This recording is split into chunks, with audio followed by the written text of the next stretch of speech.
मैं सरवण सिंह पंदेर किसान मजदूर संघर्ष कमेटी से केएमएम और एसकेएम नॉन पॉलिटिकल की ओर से जो 13 फरवरी को किसानों मजदूरों का मोर्चा शुरू किया गया था, जो अभी भी शंभू, खनौरी, डबवाली, रतनपुरा, राजस्थान में जारी है, क्योंकि वहां से हमें आगे नहीं बढ़ने दिया था। देश की मोदी सरकार ने जो हाईवे है, नेशनल हाईवे, उनके ऊपर दीवारें बनाकर और हमारे ऊपर जबरदस्त प्रहार कर कर, रबड़ की बुलेट चलाकर, और जिस तरह से 450 किसान जख्मी किए, शहीद शुभकर्ण जी को शहीद किया गया, हमें उन बॉर्डरों पर रोका था। देश की राजधानी में जाके प्रदर्शन करने का अधिकार नहीं दिया था।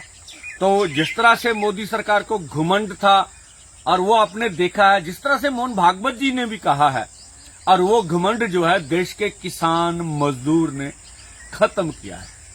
और अब देखिए G7 में हमारे देश के प्रधानमंत्री जी गए हैं, उनका एजेंडा क्या है कि जो ग्लोबल कारपोरेट का टैक्स है वो 15% से अधिक नहीं होना चाहिए, और जो इकोनॉमी की आने वाली पॉलिसी वो तय कर रहे हैं, और वो ये फिर ढूंढेंगे कि कौन सा क्षेत्र विकासशील देशों में भी बचा है जिसको कारपोरेट को दिया जाए और वहां से वो अपने मुनाफे कमा सके। जिस तरह से भारत में खेती सेक्टर के ऊपर अब कारपोरेट की आकार लगातार वो खेती सेक्टर के ऊपर हमला कर रहा है। जिस तरह से अमेरिका की पॉलिसी भी है, WTO बोल रहा है कि आप खेती मंडी में रेट तय करना बंद कीजिए, और हमारी खेती मंडी को बचाने की लड़ाई लगातार, इसीलिए हम बोल रहे हैं कि MSP लीगल गारंटी कानून बनाना चाहिए, जो मोदी सरकार का भी हमारे साथ कमिटमेंट थी। देश के किसान मजदूर का कर्ज खत्म होना चाहिए, मजदूर को 200 दिन रोजगार,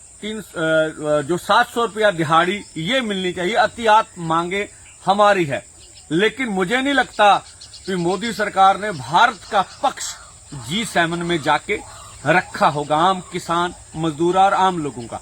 अब कारपोरेट की इंडस्ट्री, जो लघु उद्योग देश का, उसको खाने पर लगी हुई है, जो हम देख रहे हैं। और जिस तरह से हमने देखा, अभी प्रधानमंत्री जी का ट्वीट भी आया और विदेश के लोग भी बोल रहे हैं, जिस तरह से कुवैत में आगजनी हुई, उसमें से दुखद खबर है, 45 से अधिक देशवासी मारे गए। उन सभी परिवारों से हमारी संवेदना है।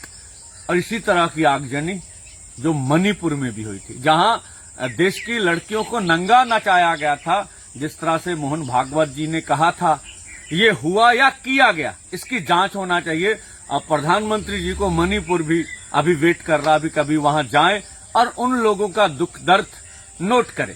अगर सरकार ने बैठकर हमारी समस्याओं का हल ना किया, अभी भी घमंड ना खत्म हुआ, जो नए खेती मंत्री हमारे शिवराज चौहान जी, 2017 में मंदसौर कांड हुआ था, 6 किसान शहीद हुए थे, एक को पीट पीट कर शहीद किया गया। वो भी जानते हैं MSP लीगल गारंटी कानून की मांग कितनी बड़ी मांग है हमारी। तो हम चाहेंगे सरकार बैठ के इन समस्याओं का हल करे, नहीं तो ये अभी जो घमंड अभी NDA ने बनाया है, ये घमंड को हरियाणा, महाराष्ट्र और झारखंड में देश के किसान मजदूर जरूर तोड़ देंगे। जो हमारे साथ जुल्म हो रहे हैं, आने वाली 2 जुलाई को पूरे देश भर में 240 भाजपा के MP को छोड़कर सभी विपक्ष और NDA के जितने घटक दल हैं, उन सब MPओं को हम लोग मांग पत्र देकर याद कराएंगे कि ये हमारे मांग पत्र है। और आने वाले पार्लियामेंट सत्र में पूरी विरोधी दल प्राइवेट बिल्स लेके आए और वहां एजेंडा किसान मजदूर का लगाए, ताकि जो किसानों मजदूरों को जो मांगे वो मानी जा सके। इसी के साथ साथ 20 जून को फिर गुरदासपुर का जत्था शंभू बॉर्डर की ओर रवाना होगा। धन्यवाद।